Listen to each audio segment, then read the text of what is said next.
அஸ்வின், சொல்லுங்க மம்மி. என்னடா நீ ஞாயிற்றுக்கிழமை என் கூட கொஞ்ச நேரம் இருப்பேன்னு பார்த்தா காலையில எங்க கிளம்பிட்டு இருக்க? எங்க போற?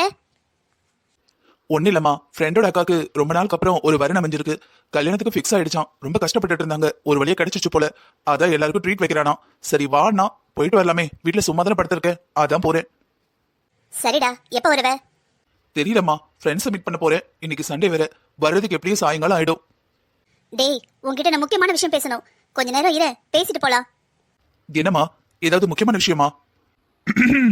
என்ன காலையிலேயே அம்மாவும் பையனும் ஏதோ முக்கியமா பேசிட்டு இருக்கிற மாதிரி இருக்கு. வாங்கப்பா, நேத்து நம்ம பேசணும்ல, அதுதான் அவங்ககிட்ட காலையிலே பேசலாம்னு நினைச்சேன். வெளியே போகணும்னு கிளம்பிட்டு இருக்கான். வர சாயங்காலம் ஆயிடுமாங்க, அதான் இப்பவே பேசிடலான்னு. சரிம்மா, அவன்கிட்ட பேசிட்டியா? என்ன சொன்னா? என்னடா அஸ்வின்? அப்பா, நீங்க ரெண்டு பேரும் என்ன பேசுறீங்க? எனக்கு ஒன்னும் புரியல. இதுல புரியாம இருக்கு என்னடா இருக்கு? ஏங்க நீங்க வேற, எப்ப பாரு உங்களுக்கு அவசரம் தான். ஒரு 2 நிமிஷம் நில்லுங்க. புள்ளையிட்ட நான் என்ன விஷயம்னே சொல்லல. ஓ, எப்போ மாதிரி நான் தான் அவசரப்பட்டுட்டேன். சரி சரி, சொல்லு சொல்லு. அது ஒண்ணு இல்லப்பா, என் ஃப்ரெண்டு ஒருத்தி, அவங்களுக்கு தெரிஞ்ச குடும்பமா, ஒரே பொண்ணு, நல்ல பணக்காரங்க. அம்மா அப்பா 2 பேரும் ஒர்க் பண்றாங்க. குடும்ப பணக்காரங்க தான், பரம்பரையா பணக்காரங்களா தான் இருக்காங்க. இருந்தாலும் ஒரு ரெஸ்பெக்டாக வேலைக்கு போகணும்னு 2 பேரும் வேலைக்கு போறாங்க. பொண்ணு நல்லா படிச்சிருக்காப்பா, ஆனா வேலைக்கு போகல. வேலைக்கு போக இன்ட்ரெஸ்ட் இல்லையா. ஹவுஸ் ஒய்ஃபா இருந்து ஃபேமிலியை பார்த்துக்க தான் ஆசைப்படுறாளாம். பொண்ணு பார்க்க ரொம்ப அழகா இருக்காப்பா. மூக்க முடியுமா லட்சணமா இருக்கா. நல்ல நீளமான முடி, நல்ல பெரிய முட்டை கண்ணு, பார்க்க அவ்வளவு அம்சமா இருக்கா. நீ ஒரு தடவை போட்டோ பாரு, உனக்கு கண்டிப்பா பிடிக்கும். அம்மா, நான் உங்ககிட்ட இப்ப கல்யாணம் வேணும்னு கேட்டேனா? ஏண்டா, பிள்ளைங்க வந்து பெத்தவங்கிட்ட கல்யாணம் பண்ணி வைங்கன்னு கேட்பாங்களா? நல்லா இருக்கு நீ பேசுறது. எப்ப எது செய்யணும்னு அம்மா அப்பாக்கு தெரியாதாடா? நீ என்ன பச்சை பிள்ளையா? கல்யாணம் பண்ணி குழந்தை பெத்துக்கிற வயசு வந்துருச்சு. இன்னும் லேட் ஆச்சு, அப்புறம் பொண்ணே கிடைக்காது பாத்துக்க. இப்ப நம்ம பொண்ணை செலக்ட் பண்ணலாம். கொஞ்சம் வருஷம் கழிச்சு பொண்ணுங்க சொல்லுவாங்க, வயசாயிடுச்சு, உங்க பிள்ளை வேண்டான்னு. ஏமா, இதெல்லாம் ஒரு வயசாமா? என் ஆபீஸ்லயே எத்தனை பேர் இன்னும் கல்யாணம் எடுக்காம இருக்காங்க தெரியுமா? அவங்களுக்கு ஏதாவது கமிட்மெண்ட் இருக்கும்டா. அக்கா, அம்மா, தங்கச்சி, பேரண்ட்ஸ்னு ஏதாவது இருக்கும். உனக்கு என்ன கமிட்மெண்ட் இருக்கு சொல்லு. அப்பா, நீங்களுமா? எல்லாம் தெரிஞ்சுக்கிட்டே ஏன் இப்படி பண்றீங்க? நம்ம ஏற்கனவே இதோ பாருடா அஸ்வினு, ஏதோ ஓ நல்லதுக்காக நான் அட்வைஸ் பண்ணேன். நீ உன் பாட்டுக்கு போற போக்குல உங்க அம்மா கிட்ட என்ன மாட்டி விட்டுறது. உங்க அம்மா உன்கிட்ட பேசினா உங்க அம்மாவுக்கு பதில் சொல்லு. அதை விட்டுட்டு நீயும் நானும் என்ன பேசணும் ஏதுன்னு உங்க அம்மா கிட்ட சொல்லியே ஆகணுமா? ஐயோ பாவமே, நம்ம பிள்ளை கல்யாணம் எடுக்கணுமேனு துர்காவை போய் மீட் பண்ணுன்னு சொன்னேன். என் பொண்டாட்டிக்கு தெரிஞ்சது என்ன அவ்வளவுதான் பிச்சு எரிஞ்சிருவா. என் பாட்டுக்கு அப்பா என்ன சொன்னாங்கன்னு சொல்ல வரான். ச்சே, இந்த காலத்து பிள்ளைங்க இருக்காங்களே, எப்ப எதை பேசணும் ஒன்னும் தெரியறது இல்ல. ஏங்க கொஞ்ச நேரம் சும்மா இருங்க. அது இதுன்னு பேசி அது பிள்ளைய கன்ஃபியூஸ் பண்ணாதீங்க. நானே அவன்கிட்ட பேசிட்டு இருக்கேன். ஏதோ கழுவுற மீன்ல நழுவுற மீன் மாதிரி அங்கிட்டு இங்கிட்டு பேச்ச மாத்திக்கிட்டு இருக்கான். நீங்க வந்தீங்கன்னா உனக்கு வசதியா போச்சு. ஒரு 5 நிமிஷம் வெயிட் பண்ணுங்க. சரிம்மா, உன் புள்ள நீ பேசு. உன் பேச்ச அவன் கேட்க போறான். இடையில நான் யாரு? இதோ பாருங்கம்மா, நான் சொல்றேன், தப்பா நினைக்காதீங்க. எனக்கு இப்போதைக்கு கல்யாணம் வேண்டாம். ஏண்டா, ஏன் வேணா? ஒருவேளை துர்கா வீட்டுல பொண்ணு பார்க்க போனோம்ல, அதே நினைச்சிட்டு இருக்கியா? அம்மா மன்னிச்சிடுறா, அவங்க அப்படியெல்லாம் இருப்பாங்கன்னு எனக்கு எப்படி தெரியும்? பாவம், கஷ்டப்பட்ட வீடுன்னு நினைச்சேன். ஆனா இப்படியெல்லாம் பேசுவாங்க, இப்படியெல்லாம் நடந்துப்பாங்கன்னு நான் யோசிச்சு கூட பார்க்கலடா. ஆனா இந்த வீடு அப்படி இல்லடா. உன்னை மாப்பிள்ளன்னு தலைமையில தூக்கி வச்சு தாங்குவாங்க. நல்ல குடும்பம், நல்லா படிச்சவங்க, பண்பானவங்க, உனக்கு ஏத்த இடம்டா. ஏத்த இடமா இருந்தாலும் உன் மனசுக்கு பிடிக்கணுமே.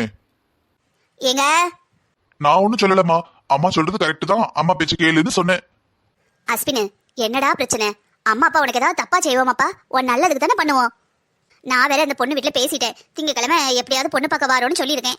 எப்படியும் காலையில வந்துட்டு பேசிடலாம். நீ என்ன சொல்ல போறேங்கிற தைரியத்துல தான் அம்மா சொல்லிட்டேன். இப்ப நீ எனக்கு பதில் சொன்னாதான் அவங்க வீட்டுக்கு ஃபோன் பண்ணி நான் என்னன்னு சொல்லலாம். இதோ பாருங்கம்மா, யார்கிட்ட கிட்ட இந்த பொண்ணு வீட்டுல பேசுனீங்க? என்னால பொண்ணு பார்க்க வர முடியாது. இதோ பாருங்கம்மா, இதுக்கப்புறம் என்கிட்ட கேட்காம எதையும் டிசைட் பண்ணாதீங்க. உங்க இஷ்டத்துக்கு நீங்க உங்க பாட்டு பேசுனீங்கன்னா என்ன அர்த்தம்? என்ன அஸ்வின் இப்படி எல்லாம் பேசுற? அப்பா, அம்மா எனக்கு தெரியாம என்கிட்ட கேட்காம எதையுமே பண்ண மாட்டாங்க.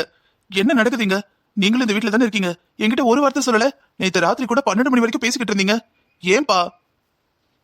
எனக்கு தெரிஞ்சு அம்மா உங்ககிட்ட டிஸ்கஸ் பண்ணாம எதையுமே பண்ண மாட்டாங்க. பின்ன ஏன்பா ஏன் வரைக்கும் வர விடுறீங்க? டேய், நான் உங்க அம்மா கிட்ட ஏற்கனவே சொன்னேன்டா, அஸ்வின் கிட்ட எதுக்கு ஒரு வார்த்தை கேட்டுக்கோன்னு. அஸ்வின், சரி நீ பேசுறபடியே வச்சுக்கலாம். உன்கிட்ட கேட்காம நான் பொண்ணு பார்க்க வரேன்னு சொன்ன தப்புதான். ஆனா சொல்லிட்டேன்ல, இப்ப போய் தானே ஆகணும். போகலன்னா என்னை எப்படி மதிப்பாங்க? இல்லம்மா, என்னால முடியாது. எனக்கு இப்ப கல்யாணம் பண்ணிக்கிற ஐடியாவே சுத்தமா இல்ல. அதான் அவளை சொல்றாள்ல, எனக்கு கல்யாணம் பண்ணிக்க விருப்பம் இல்லைன்னு. நம்ம எதுக்கு அவனை போட்டு ஃபோர்ஸ் பண்ணிக்கிட்டு? நீங்க ஒரு நிமிஷம் சும்மா இருங்க. அஸ்வின், நீ ஏன் இப்படி சொல்றேன்னு எனக்கு நல்லா புரியுதுமா. இருந்தாலும் நீ நினைக்கிற மாதிரி இல்லடா. இது நல்ல குடும்பம், உனக்கு ஏத்த மாதிரி இருப்பா பொண்ணு. ஒண்ணு பண்ணலாம், உனக்கு கல்யாணம் பிடிக்கலங்கிற, சரி நான் வரேன்னு சொல்லிட்டல, சொன்னதுக்காக போய் ஒரு தடவை பாப்போம். இல்ல உனக்கு அப்பவும் பிடிக்கல, பார்த்ததுக்கு அப்புறமும் மனசுக்கு ஒப்பு வரலனா சரி வேற வரேன்னு பாப்போம். இன்னும் நிறைய பொண்ணுங்க கைவசம் இருக்குடா. ஒரு தடவை பொண்ணு பார்த்தோன்னே எல்லாம் முடியுமா? ஒரு கல்யாணத்துல எப்படி 7-8 பொண்ணு கூட பாப்பாங்க. உனக்குன்னு ஒருத்தி இருப்பா, அவ கிடைக்கிற வரைக்கும் நம்ம பார்த்துதானே ஆகணும். இல்லம்மா, நான் பொண்ணு பார்க்க வரல. என்ன வரல? நானும் சொல்லிக்கிட்டே இருக்கேன் நான் வரல, இப்ப கல்யாணம் வேண்டாம். என்ன நினைச்சிட்டு இருக்க? நீ சொன்னா நான் அப்படியே விட்டுட முடியுமா? இதோ பாருடா, உனக்கு கல்யாணத்துக்கான நேரம் வந்துருச்சு. நம்ம குடும்ப ஜோசியரையும் கேட்டோம். இன்னும் ஒரு 2 மாசத்துல கல்யாணம் நடத்தலனா அடுத்து கல்யாணம் எத்தனை வருஷம் தள்ளி போகும்னு தெரியாதுங்கிறாங்க. இந்த 2 மாசத்துல எப்படியாவது உன் கல்யாணம் நடக்கணும்னு சொல்றாங்க. இதோ பாருடா, இன்னைக்கு வரைக்கும் உனக்கு மட்டும்தான் நினைச்சுதான் நாங்க வாழ்ந்துகிட்டு இருக்கோம். எங்களுக்குன்னு கூட எங்க வாழ்க்கையில நாங்க எதையுமே நினைச்சதில்ல. பாத்துக்கோ, உனக்கு எங்க 2 பேரை விட யார் நல்லது பண்ணிடுவா? ஏய், அவன் தான் விருப்பம் இல்லைங்கிறான்ல, சரி விட, நம்ம வேற பொண்ணு பாப்போமே. சரி அஸ்வின், நீ புறப்படு. அடுத்த தடவை பொண்ணு பார்க்கும்போது உங்ககிட்ட பார்த்துட்டே சாரி கேட்டுட்டே பொண்ணு பார்க்கும், சரி தானே? சரிடா, அடுத்த தடவை பொண்ணு பார்க்கும்போது உங்ககிட்ட கேட்டுட்டே பாக்குறோம், போதுமா? இப்ப சந்தோஷமா? அப்பா கொஞ்சம் உள்ள வாங்களேன், நான் உங்ககிட்ட கொஞ்சம் பேசணும். ஏண்டா இவ்வளவு நாள் என்கிட்ட தான் எல்லாத்தையும் சொல்லுவேன், இப்ப என்ன உங்க அப்பா மட்டும் உள்ள கூப்பிடுற? ஒரு நிமிஷம் இரு, நான் என்னன்னு கேக்குறேன், நான் பேசுறேன். என்னவோ நடத்துங்க, உங்க இஷ்டப்படி எல்லாத்தையும் நடத்துங்க. நான் ஒருத்தி இந்த வீட்டுல எதுக்கு இருக்கேனே தெரியல. அஸ்வின், என்ன நினைச்சிட்டு இருக்கோ மனசுல? அம்மா பேசிட்டு இருக்கா, தனியா பேசணும்னு உள்ள கூட்டிட்டு வர. என்ன நினைப்பா? பாவண்டாவ, அவ உலகமே நீதான். அப்பா, எனக்கு பொண்ணை நீங்க பார்க்க வேண்டாம். ஏண்டா? என்னப்பா தெரிஞ்சுக்கிட்டே கேக்குறீங்க? எனக்கு என்னடா தெரியும்? போற போக்குல தெரிஞ்சுக்கிட்டே கேக்குறீங்கன்னு கேக்குற. சரி, எதுக்கு கல்யாணம் வேண்டாம்? அப்பா, நான் துர்காவை லவ் பண்றேன். என்னாச்சுப்பா? இல்லடா, துர்கா லவ் பண்றேன்னு எனக்கு தலையெல்லாம் கிருக்குன்னு சுத்த ஆரம்பிச்சிட்டு. அப்பா, நீங்க தானே போய் பார்த்து பேச சொன்னீங்க. ஆமாண்டா, பார்த்து பேச சொன்னேன், அதுக்கு லவ் பண்ண சொன்னா? எது எப்படியோப்பா, நான் துர்காவை விரும்புறேன், அவளைதான் கல்யாணம் பண்ணிப்பேன். டேய், இது எப்ப இருந்துடா? நான் மீட் பண்ணவே போக மாட்டேன்னு சொல்லிக்கிட்டு இருந்த, அப்படி சண்டை போட்டுக்கிட்டு இருந்த. அப்பா, எதுவுமே அவங்க இடத்துல இருந்து பார்க்கும்போது தான் தெரியுதுப்பா. அந்த பொண்ணு ரொம்ப பாவம், அந்த ஃபேமிலி ரொம்ப பாவம்ப்பா.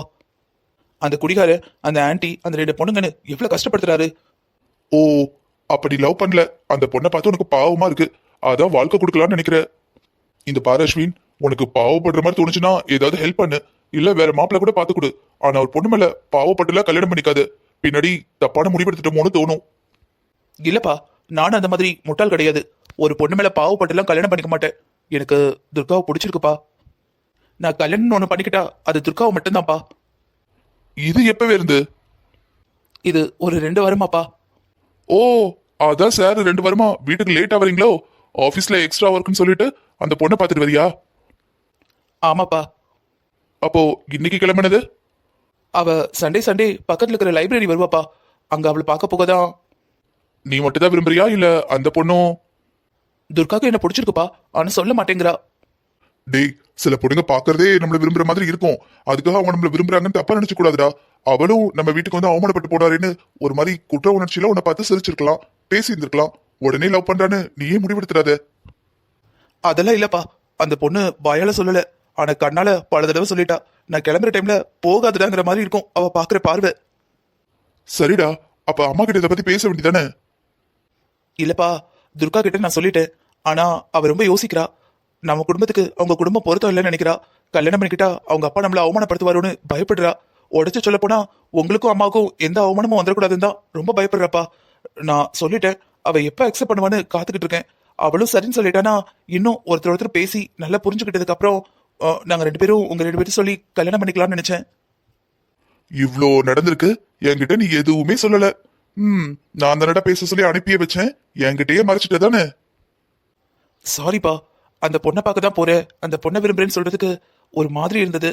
எப்படிப்பா? இதை நான் முன்னாடியே எதிர்பார்த்தேன். உன்கிட்ட ஒரு ஃப்ரெண்டு மாதிரி பழகியும் உன்னால என்கிட்ட சொல்ல முடியல. எனக்கு ஆரம்பத்திலே ஒரு டவுட்டுடா, இத்தனை வருஷம் ஆபீஸ் போறவன் லேட்டா வந்தது இல்ல, என்ன 2 வாரமா லேட்டா வரான்னு. அதனாலதான் உங்க அம்மாட்ட தாராளமா பொண்ணு பார்க்க போலான்னு சொன்னேன். அப்படியாச்சும் என்கிட்ட வந்து உண்மையை சொல்லுவேன்னு பார்த்தேன். ஆனா நீ வேற வழி இல்லைன்னா கடைசி நேரத்துல சொல்ற. அந்த பொண்ணும் நல்ல பொண்ணுதான்டா, நல்லா படிச்சிருக்கா, உன்ன மாதிரி ஒர்க் பண்றா, சேலரியும் 2 பேருக்கும் ஈக்குவலா இருக்கும். பழக்க வழக்கம் குணம் எல்லாமே நல்ல பொண்ணுதான். இந்த மாதிரி ஒரு பொண்ணு மருமகளை வரணும் தான் ஆசைப்பட்டேன். அவங்க அப்பக்கார ஒண்ணுதான் மைனஸ், மத்தபடி பெரிய பதவி, நல்ல சம்பளம், அழகு, திறமை எல்லாமே இருக்குடா. உனக்கு பொருத்தமான பொண்ணு. உனக்கு இந்த மாதிரி ஒரு பொண்ணு வரணும்னு உங்க அம்மா தான் ஆசைப்பட்டா. அதனாலதான் எங்களுக்கு நம்ம எல்லாரையும் கன்வின்ஸ் பண்ணி அந்த வீட்டுக்கே கூட்டிட்டு போனா. சரி, இருந்தாலும் என்னோட நடந்துருச்சு. உங்க அம்மா கிட்ட பேசுடா, பேசி அவளை சரி பண்ணு, அவளை சமாதானப்படுத்து. ஆமாப்பா, ஆரம்பத்துல அவளை பார்க்க போறப்ப கோவமா தான் போனேன். ஆனா அவ பேச பேச அப்பா நானே பிரமிச்சு போயிட்டேன், எவ்வளவு நல்ல பொண்ணு அப்படின்னு. அவளை பார்த்து அவகிட்ட பேசினா எந்த பையனுக்கும் அவளை பிடிக்கும்பா. அந்த மாதிரி நல்ல ஒரு திறமையான நல்ல பொண்ணுப்பா. அவ மட்டும் இந்த வீட்டுக்கு வந்தா உங்களையும் அம்மாவையும் நல்லா பாத்துப்பா. சரிடா, உங்க அம்மா கிட்ட நான் எதையும் மறைச்சது இல்ல. இப்ப ரூம்குள்ள வேற வந்து இவ்வளவு நேரம் பேசியிருக்கோம். வெளியே போனோன்னு என்னன்னு கேட்பாளே, என்ன சொல்றது? அப்பா, அம்மாக்கு தெரிஞ்சா எப்படி எடுத்துப்பாங்கன்னு தெரியல. அவளுக்கும் துர்காவை பிடிக்கும்டா. துர்கா மட்டும் இல்ல, அவங்க அக்கா அம்மானு எல்லாரையும் பிடிக்கும். அவ இந்த வீட்டுக்கு மருமகளா வரணும்னு உங்க அம்மா தானே டிசைட் பண்ணா. என்ன இப்ப கொஞ்சம் கோவமா இருக்கா? எல்லாம் சரியாயிடும். ஆனா ஒண்ணுடா, என் பொண்டாட்டி கிட்ட நான் எதையும் மறைக்க மாட்டேன். இதையும் கண்டிப்பா சொல்லிடுவேன். ஓகேப்பா, எப்படியாச்சும் அம்மாக்கு தெரிய வேண்டியது தானே. எத்தனை நாளைக்கு மறைக்க முடியும்? என்ன சொல்றீங்க?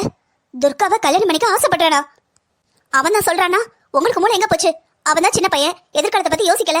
நீங்க பெரியவர் தானே, எல்லாத்தையும் யோசிக்கணும் தானே. அவனுக்கு அந்த ரூம்லயே தலையில 2 தட்டு தட்டி புத்திமதி சொல்லி வெளியே கூட்டிட்டு வராம இங்க வந்து என்கிட்ட சொல்லிட்டு இருக்கீங்க? எவ்வளவு தைரியம் இருந்தா என் பிள்ளை எனக்கு எதிராக மாத்திருப்பா. இது பாரு, பேச்சு தப்பா போகுது. கொஞ்சம் பொறுமையா இரு, அமைதியா இரு. இல்லங்க, உங்களுக்கு புரியல. குடிகார அப்ப கஷ்டப்படுற அம்மா நம்ம வீட்டுக்கு வருமானம் வந்தா நல்லா இருக்குமே நினைச்சேன். ஆனா கல்யாணத்துக்கு முன்னாடியே என் பொண்ணை வளைச்சு போட்டுட்டா. இந்த வீட்டுக்கு வந்தா நம்ம பையனை கைக்குள்ள போட்டுட்டு உங்களை என்னைய வீட்டை விட்டு துரத்திடுவா. என்ன பேசுற நீ? இல்லங்க, உங்களுக்கு ஒண்ணும் புரியாது. எனக்கு தான் இப்ப நடக்கிறதெல்லாம் புரியுது. அவ என்ன பிளான் வேணாலும் போட்டுட்டோம். கண்டிப்பா என் பிள்ளைய என்கிட்ட அவளால பிரிக்கவே முடியாது. என் பிள்ளைய மயக்கி நம்ம கிட்ட பிரிக்க பாக்குறாளா? என் பிள்ளைய என்கிட்ட இருந்து யாரும் பிரிக்க முடியாது, யாராலையும் மயக்க முடியாது. என் பிள்ளைய யாருக்காக நான் விட்டு தர மாட்டேன். என்னம்மா, நானும் அப்பாவை பேசிட்டோம். ரொம்ப நேரமா ஏதோ யோசிச்சுட்டு நிக்கிறீங்க. எனக்கு தெரியுமா, எனக்கு எது பிடிக்குமோ அதுதான் உங்களுக்கு பிடிக்கும். எனக்கு இது வேணும்னா நீங்க தட்டாம வாங்கி தருவீங்க. சின்ன பிள்ளையிலேருந்து ஏன் சந்தோஷம் தானே உங்க சந்தோஷம். எனக்கு தெரியும், நான் சொன்னா நீங்க அக்செப்ட் பண்ணிப்பீங்கன்னு. ஆனா நான் தான் அந்த பொண்ணும் ஓகேன்னு சொன்னதுக்கு அப்புறம் சொல்லலாமே நினைச்சேன். இதுல நான் எப்படிப்பா முடிவெடுக்க முடியும்? ஏமா, நீங்க ஏன் எடுக்க முடியாது? நீங்க தான் அம்மா, நீங்க தான் முடிவெடுக்கணும். இல்லப்பா, நம்ம மட்டும் முடிவெடுத்தா பத்தாது. அந்த வீட்டுல இருக்கிறவங்களும் எல்லாத்துக்கும் ஒத்து வரணும்லப்பா. மா, அந்த ஆள் எல்லாம் ஒரு ஆளு. ஆண்டியே அந்த ஆளை மதிக்க மாட்டாங்க. நீங்க வேற. நம்ம மதிக்க தான் அந்த ஆள் ஓவரா பண்ணுவாரு.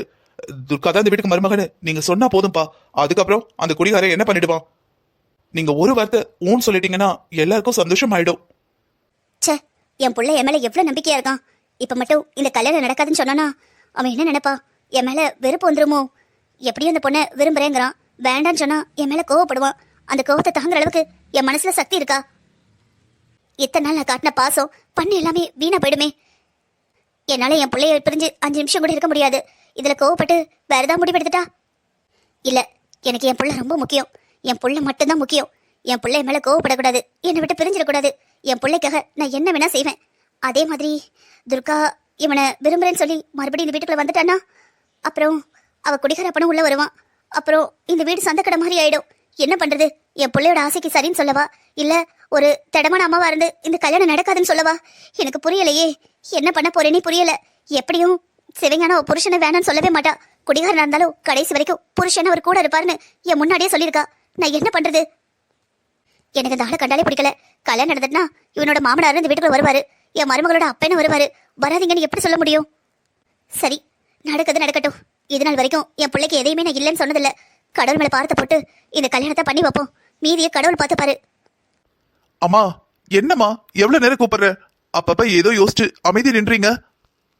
இதை பாரு அஸ்வினு, எதுக்கெடுத்தாலும் எடுத்தோம் கவுத்தோன்னு எல்லாத்தையும் செய்ய முடியாதுப்பா. இது கல்யாணம், 1000 காலத்து பயிர். ஏதோ சும்மா ஒரு கெட் டுகெதர் மாதிரியோ ஒரு பர்த்டே பார்ட்டி மாதிரியோ டக்குன்னு இப்ப பண்ணலாம் அப்ப பண்ணலான்னு முடிவெடுக்க முடியாதுடா. இது உன் வாழ்க்கை. பிறந்ததுலேருந்து இன்னைக்கு வரைக்கும் உன்னை கண்ணுக்குள்ள வச்சு வளர்த்துருக்கேன். நீ கேட்டது எல்லாத்தையும் நான் பண்ணிருக்கேன். உன்னை தங்கம் போல பாதுகாத்திருக்கேன். ஆனா இதுக்கப்புறம் உன் வாழ்க்கை சாகிற வரைக்கும் உன் ஒய்ஃபா வரப்போறவ கூட தான். உன் கொண்டாட்டி, உன் குழந்தை, இதுதான் உன் வாழ்க்கையா இருக்க போகுது. இதெல்லாம் நம்ம டக்குன்னு முடிவெடுக்க முடியாதுடா.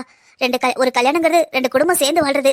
அவங்க 2 குடும்பத்துல இருக்கிறவங்களும் அந்த ஜோடியை பிரிச்சிடக்கூடாது, பிரச்சனை பண்ணிடக்கூடாது. புருஷ முன்னாடிக்குள்ள பிரச்சனை வந்ததுன்னா குடும்பம் தீர்த்து வைக்கணுமே தவிர பிரச்சனையை குடும்பமே பண்ணிடக்கூடாது. இதுல எல்லாரோட சம்மதமும் ரொம்ப முக்கியம்டா. அம்மா, நீங்க மட்டும் சரின்னு சொன்னீங்கன்னா எல்லாருக்கும் சந்தோஷமா. உடனே கல்யாணம் ஏற்பாட ஆரம்பிச்சிருவாங்க. சரி, துர்கா உன்னை கல்யாணம் பண்ணிக்க சரின்னு சொல்லிட்டாளா? இல்லம்மா, நான் அவளை விரும்புறேன்னு சொன்னேன். ஆனா இப்ப வரைக்கும் அவ எதுவும் பதில் சொல்லல. அதாவது உன்னை பிடிச்சிருக்குன்னு சொல்லல? ஆமாமா, அதே சமயம் என்ன பிடிக்கலன்னு சொல்லலமா. சரிம்மா, என்ன துர்கா விடு. உனக்கு துர்காவை பிடிச்சிருக்கா இல்லையா? பிடிக்கலடா. என்னம்மா இல்லைங்கிறீங்க? நீ அவசரப்படுறது பிடிக்கலன்னு சொன்னேன். அம்மா, என்னதாம்மா பண்ணணும்? நீங்க தான் சொன்னீங்க சீக்கிரமா கல்யாணம் பண்ணணும், கல்யாண யோகம் வந்துருச்சுன்னு. இப்ப நீங்களே அவசரப்படாதேங்கிறீங்க. எனக்கு ஒன்றும் புரியல. இதோ பாரு அஸ்வின், எடுத்த கௌதம் பண்ண முடியாது. நீ எங்கே வெளியே போறேனல்ல, நீ கிளம்பு. நானும் அப்பாவும் பேசுறோம். என்ன ஏதுன்னு எல்லாம் பேசிட்டு அதுக்கப்புறம் உனக்கு சொல்றோம். நாங்க பேசிட்டு அதுக்கப்புறம். உங்களுக்கு துர்காவை பிடிச்சிருக்கலாமா? எனக்கு அது போதும். மத்தத நீங்களே அப்பா டிசைட் பண்ணுங்க. நான் வெளியே கிளம்புறேன். ரொம்ப தேங்க்ஸ்மா, கிளம்புறேன். அப்பா பாய். பாய் பாய், போயிட்டு வா போயிட்டு வா. எவ்வளவு சந்தோஷமா போறான் பாரு. இப்பவும் அந்த பொண்ணை பார்க்க தான் போறான். என்ன உன் முகம் ஒரு மாதிரி இருக்கு? புள்ள கல்யாணத்துக்கு சரின்னு சொல்லிட்டான்னு ஒரு சந்தோஷத்தையும் காணோம். இதோ பாருங்க, என்கிட்ட எதையும் கேட்காதீங்க. எதையும் பேசுற மூட்ல இல்ல. என்னடி இப்பதான் அவன் சொல்றதுக்கெல்லாம் சரின்னு துர்கா மருமகள வர்றதுக்கு சந்தோஷம்னு சொன்னேன். அவன் என்னடானா அம்மா அப்பான்னு கொஞ்சிக்கிட்டு வெளியே போறான். நீ உம்முன்னு இருக்க. என்ன ஆச்சு? என்கிட்ட எதையுமே கேட்காதீங்கப்பா. என் மனசு சரியில்லை. நான் என்ன யோசிக்கிறேன்னு எனக்கே புரியல. நான் கொஞ்ச நேரம் தனியா இருக்கணும்.